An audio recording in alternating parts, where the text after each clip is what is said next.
I love hiking. And I really love hiking in the mountains. And I think what I really like about hiking in the mountains is hiking to the top of mountains. And there's a lot of reasons for that. But I think probably at the top of those reasons is the view. I have seen some incredible views in my hiking days. Like from our local mountains, when you get up really early in the morning, when it's still dark, and you hike a couple hours, and you look out on the top of this little mountain over the desert, and you see the sunrise coming up over the desert and changing the colors of everything. It is awesome. Or you go to the mountains the other way, and you look out toward the west, and you can see not only all the backcountry there, but you can see on a clear day, and a lot of times that's even wintertime, and there's been maybe a little snow up there, and the sky is just clear blue. You can look out and see the ocean, again, miles and miles and miles away. Awesome. Sometimes when I've been hiking in the Sierras, and like Kings Canyon or Sequoia, and you get to a top of a mountain, again, a high spot, and you look out and you see miles and miles and miles of peaks. You can even see Mount Whitney like 100 miles away. Again, all those peaks, it's just an incredible viewpoint. One of my favorite places, Tahoe. I remember one time taking this like hour drive or so away from the lake and climbing up a little over 10,000 feet, and then looking back out and seeing this 360-degree view, and again, peaks everywhere. And then you look, and 40 miles away, you still see Lake Tahoe. It's just like, it's incredible. Or those mountains right around Tahoe. You climb those and you look down and you see these incredible blue water vistas, and you see the peaks rimming the lake, or you turn the other way and you see the peaks in the backcountry. And again, I think it's the view that even in my old age makes mountains one of my happy places, and why even as I'm getting older I still keep not only hiking mountains but hiking to the top of mountains. Now what I want you to imagine here is, imagine you're Peter, James, and John. And Jesus invites you to take a hike up a mountain, maybe even the tallest mountain in Israel, and you see this. I mean, listen to this, and as you do, imagine yourself in this scene. About 8 days after he had said this, Jesus took Peter, John, and James with him and went up a mountain to pray. While Jesus was praying, the appearance of his face changed, and his clothes became dazzling white. Suddenly, both Moses and Elijah were talking with him. They appeared in heavenly glory and were discussing Jesus' approaching death and what he was about to fulfill in Jerusalem. Peter and the men with him were sleeping soundly. When they woke up, they saw Jesus' glory and the two men standing with him. As Moses and Elijah were leaving him, Peter said to Jesus, "Teacher, it's good that we're here. Let's put up 3 tents, one for you, one for Moses, and one for Elijah." Peter didn't know what he was saying. While he was saying this, a cloud overshadowed them. They were frightened as they went into the cloud. A voice came out of the cloud and said, "This is my son, whom I have chosen. Listen to him." After the voice had spoken, they saw that Jesus was alone. The disciples said nothing, and for some time they told no one about what they had seen. Now, how Peter, James, and John slept through all this, I have no idea. I mean, there weren't any blackout curtains on the mountain to block out all the light or anything, and even if they're tired from the hike up and trying to take a little nap, I mean, Jesus is glowing, right? And his clothes are shining, and they're sleeping. I have no idea why, but they did wake up. And they saw it all, and they wrote it down. Jesus' face is glowing, and his clothes are shining, and Moses and Elijah are there talking with Jesus. I mean, talk about views. The view is amazing, and for a brief moment in time, they saw the King of Kings in all of his glory. They saw Jesus in all of his heavenly glory. The glory of God in the face of Christ. A little glimpse of what heaven's going to be like. Revelation chapter 22 says this, "The city does not need the sun or the moon to shine on it, for the glory of God gives it light, and the Lamb is its lamp." And that's what they're seeing real time. Jesus in all his glory. Jesus is Lord and God. Now, to this point in Luke's narratives, there's hints of that Jesus is Lord and God, but the disciples haven't put it all together yet. Even when they say, yes, you're the Christ, they probably had the same idea that most church people at that time did, that the Christ, God's promised one, would have special power, like the prophets of old, but he'd still be a man.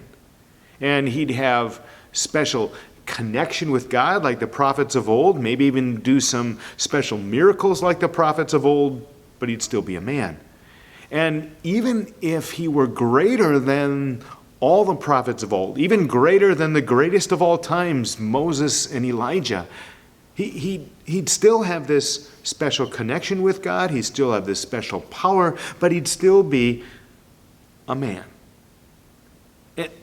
And at this point, with the cross not very far in the future, Jesus needs his disciples to know that he's more than that, right? That he's way more than that, that he is in fact fully and completely 100% Lord and God. And that's why Jesus lets them see what they do on the mountain, and why he scripted the details of this event to bring this Lord and God point home.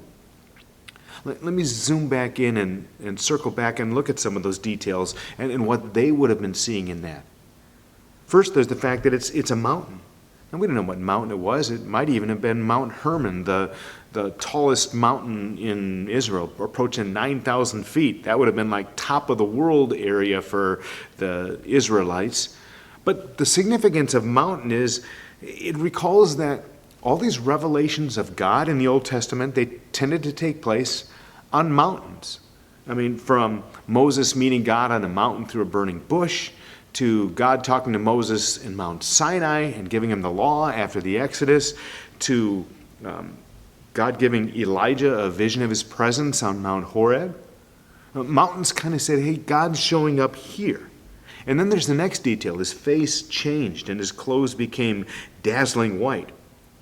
Again, to the disciples, brilliant light would have been significant because, once again, in the Bible they read, in the Old Testament, this presence of God was always seen as some sort of a shining brilliance, a bright light, whether it's the burning bush, whether it's the pillar of fire, whether it's God shining so much as he revealed himself to Moses that Moses is kind of turned away and in the cleft of a rock and God's backside passes by and Moses comes out of that glowing because of the brilliance of God.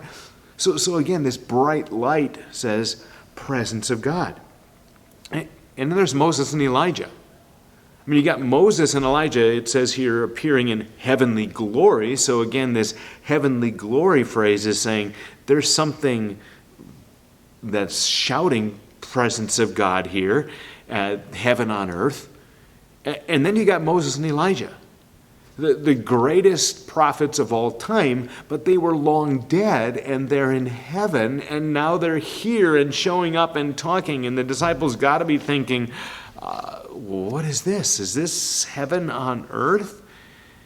And suddenly their whole world, everything else in their whole world just kind of disappears. Even the rest of the disciples down below, even the mission they've been called to, they're just gazing at it all and taking in the view and thinking, we just want to stay here. We just want to stay here. We want to make this moment last. And really, I mean, wouldn't you if that's what you saw?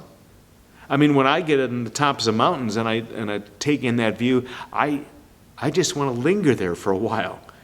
And a view like this, I mean, perhaps that's why we read verse 33. Let me read it to you again from Luke 9. As Moses and Elijah were leaving him, Peter said to Jesus, "Teacher, it's good that we're here. Let's put up 3 tents, one for you, one for Moses, and one for Elijah." Oh, this is good, Jesus. Man, glad we made the hike. Let's hang out for a while. Let's hang out for a long while. Maybe forever? I mean, is this the start of the New World Order? Wow, if it is. And we were here first. We got to see it before anyone else.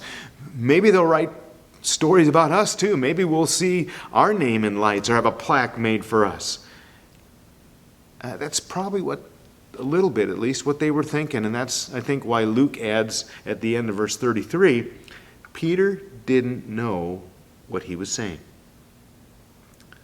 See, Peter and James and John misunderstood the purpose of the vision of God's glory. And just like we're prone to do, they kind of reinterpreted this vision in the light of their own dreams of their own place in the sun and what it meant for their own careers, which is not what Jesus wanted them to see. The vision wasn't about their glory. It was about his. And it wasn't designed to get them thinking about some new world order and what it might look like for them. It was, again, designed for them to see who Jesus was and why that matters. Now, here's something important to see right now, I think, with that. It's important to see what happens next. That Jesus doesn't, slap them in the face for getting it wrong or put them down for their lack of understanding here. And if you still have questions about Jesus, I think it's really important to see that about him. How lovingly and graciously Jesus deals with questions and misunderstandings. And how, for people with questions and misunderstandings, he just gently and patiently leads them toward greater understanding.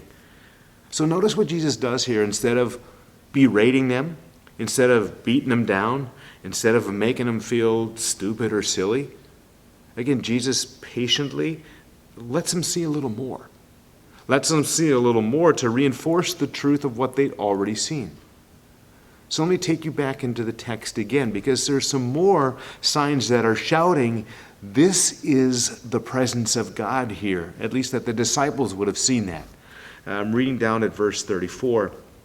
While he was saying this, a cloud overshadowed them. They were frightened as they went into the cloud. And a voice came out of the cloud and said, "This is my son whom I've chosen. Listen to him." A cloud. That doesn't mean much to us, but in the Old Testament, again, a cloud was a symbol of God's presence. It was a pillar of cloud that led them out of Egypt with the presence of God. And the cloud that hovered over Mount Sinai as God gave the law. And a cloud that filled the tabernacle. And a cloud that filled the temple. So cloud saying presence of God. And then there's this voice. I mean, a voice speaking from the cloud and in ways that can be understood. Clouds don't speak. So again, they're saying something big's happening here. This voice, for the disciples, they're saying this is the voice of God. And then what the voice is saying? Well, he's saying, this is my son. All right? Saying Jesus is connected with me. And then he's saying, this is my son whom I've chosen. Echoes of Jesus' baptism. Echoes of Bible from Psalm 2 and Isaiah 42. And finally, they start to put it all together. And they see all these things, and at least as much as any human can wrap their mind around it, they're starting to say, oh, this isn't about us. All right, it's about Jesus. And we're in God territory here. And Jesus, in this God territory, is at the center of it all. And they're speechless. I mean, here's what Luke writes, verse 36. The disciples said nothing. And for some time they told no one about what they'd seen. Matthew even adds a little more in chapter 17. The disciples were terrified when they heard this, and they fell face down on the ground.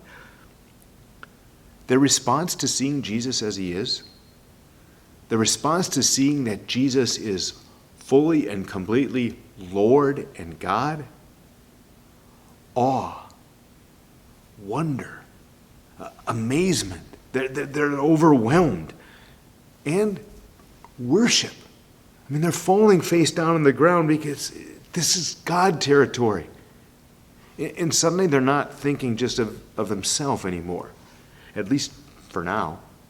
And whatever problems they might have had with their mission or with each other, they're not thinking of that anymore. At least they faded away right now temporarily, because all that faded away when they saw the glory of God in the face of Christ.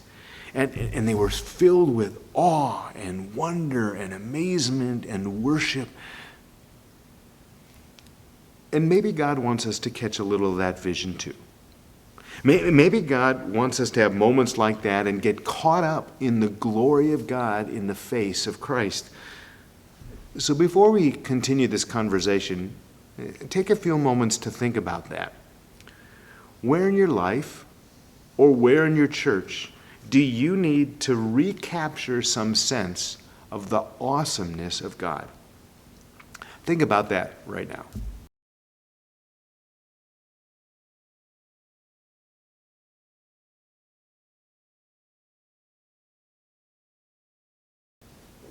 So why did Jesus think it was important back in that moment in time for Peter and James and John to get a little glimpse of his awesomeness, to see that he was in fact Lord and God? Well, let me take you back in the context to like 8 days before. Because 8 days before, Luke chapter 9, verse 22, Jesus said this: "The Son of Man must suffer many things and be rejected by the elders, chief priests, and teachers of the law. And he must be killed, and on the third day be raised to life." And Peter and the rest of the disciples, they didn't want any part of that scenario. In fact, Mark tells us that Peter took Jesus aside and tried to talk him out of it. In fact, he uses the strong word, he rebuked Jesus. But the cross is why Jesus came. The cross is why Jesus came, and Jesus knows that the cross is coming like soon. And that the disciples won't know what to make of it. Jesus knows they're going to forget his words. They're going to forget that he said he had to suffer and die. They're going to forget that he said he would also rise.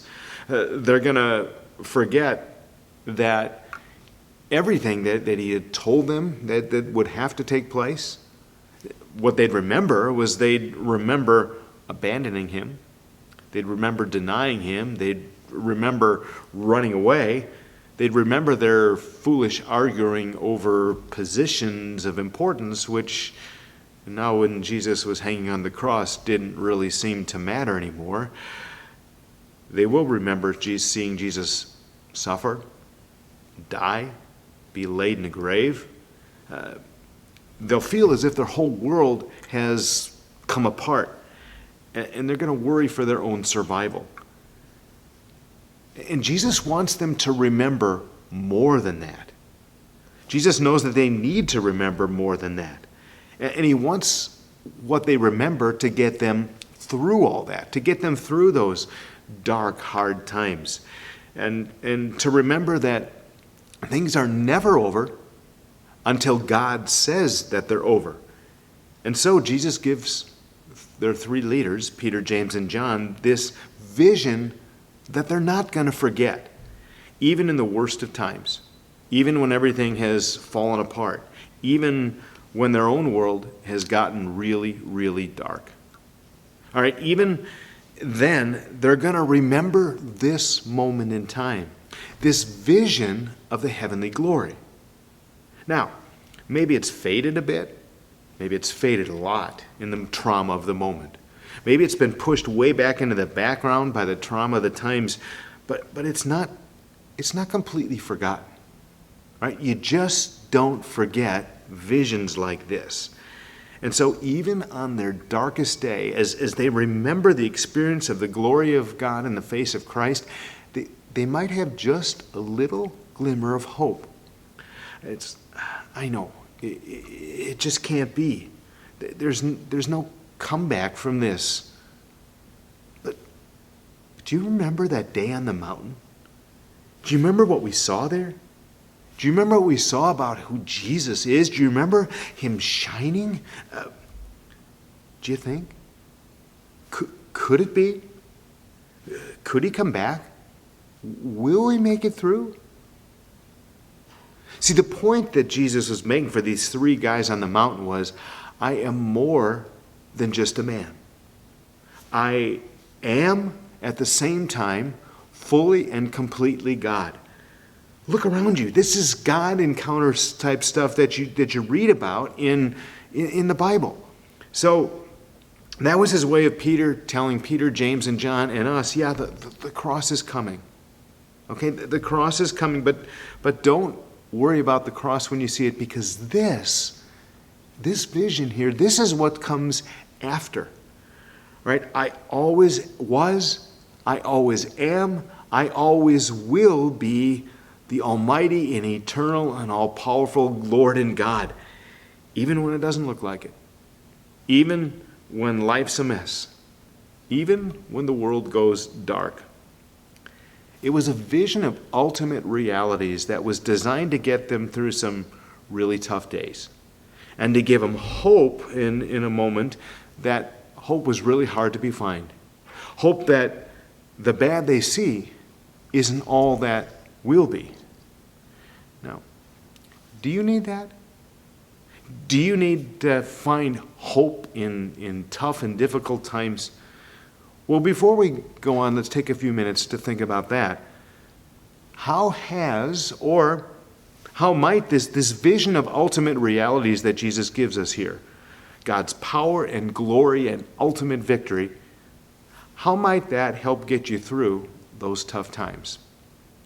Go ahead and talk about that right now.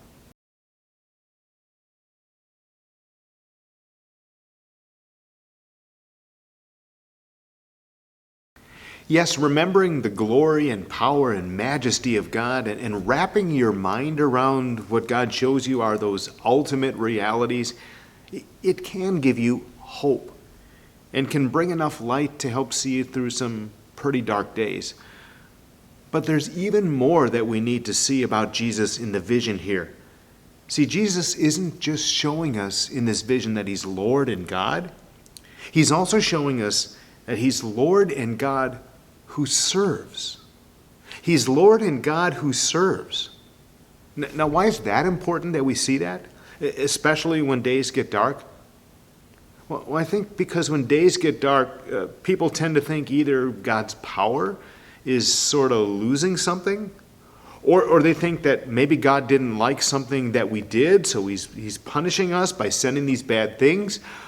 Or they think that, well, we didn't do enough good things or do them well enough or often enough to appease him, and that's why we're facing all this darkness.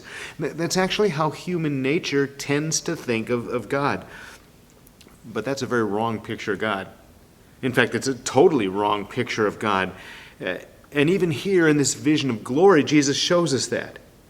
Even here in this vision of glory, Jesus shows us that he is a Lord and God who comes to serve us. Just let that sink in. Jesus, who has all power and majesty and glory, is a Lord and God who serves. In fact, we'll see as Luke's narrative unfolds in the weeks ahead that he's not only serves, that he's a suffering servant. And there are hints of that here too. Back in verse 32, it says, Moses and Elijah were discussing Jesus' approaching death and what he was about to fulfill in Jerusalem. They're not building a plaque to say, whoa, look how awesome you are. They're talking about his approaching death, Luke says. That's a suffering servant. And then you've got the voice of the Father down in verse 35. This is my Son whom I have chosen. Chosen to do what? Well, chosen to be the rescuer. Chosen to be the Redeemer. Chosen to be the Savior of the world. Chosen to fulfill God's age-old promise to fix the seemingly unfixable mess that we made in the first place of his perfect world by our own stubbornness and self-centeredness. The world was a mess. Our relationship with God was a mess. And all the king's horses and all the king's men couldn't put Humpty together again. And so the king came himself. The King of heaven humbled himself and came to earth and became one of us, and chose, for the most part, to hide his glory so he could rescue us by giving his life for ours. That was the Father's choice. That was Jesus' choice, to be a Lord and God who serves. John 3:16, for God so loved the world that he gave his one and only Son, that whoever believes in him should not perish, but have eternal life. Romans chapter 5, verse 8, while we were still sinners, Christ died for us. Matthew chapter 20, the Son of Man did not come to be served, but to serve, and to give his life as a ransom for many. Jesus is not only Lord and God, he's a Lord and God who serves. He's a Lord and God who's willing to suffer in his serving us, and who willingly chooses that for us. And that, for me, is even more than the vision of heavenly glory, what gets me through these dark and challenging days. See, because when I remember what I've seen and read about God's power, and I know because of God's power and glory that the darkness is not all that there is, and yeah, I know that it's not over till God says it's over, and that there will come a day when the light of God's glory outshines every darkness, and in knowing that all helps get me through. When I'm in the middle of the darkness and it's sort of closing in around me, sometimes the light seems a little faint. And sometimes the memory of that vision of glory is a little fuzzy, even when I read about it over and over again. But here's what's not fuzzy for me. No matter how dark it gets, God's incredible and unfailing and never-ending love for us, God's unfailing and never-ending love for us in giving his life for us, God's unending and never-failing love in his Son Jesus, a Lord and God who serves. Even in the deepest darkness, I can remember another mountain. Yeah, maybe it's more like a hill. A little hill outside Jerusalem, where Jesus, who shines with the light of the glory of God, entered the darkness and chose in that particular moment of time to let his light be snuffed out, dying on a cross, so that my sins could be forgiven and I could experience better days. And while I may not see God's glory and power when I'm in the middle of that kind of darkness, and the memory of it might be more than a little faint, might be really, really faint, even in the darkness, I can see and sense that incredible love of a Lord and God who chose to serve. I like how Paul puts it in Romans chapter 8. What shall we say in response to this? If God is for us, who can be against us? He who did not spare his own Son, but gave him up for us all, how will he not also along with us graciously give us all things? Now in Sunday's on-site message, we're going to talk about what do we do with this vision of the glory of God, and the glory of a God who's a Lord and God who serves, and about what our response is to seeing the glory of God in the face of Christ, and what we do with what we hear and the voice tell us in this vision. Listen to him. You can listen to that in the podcast section of our website beginning on Monday.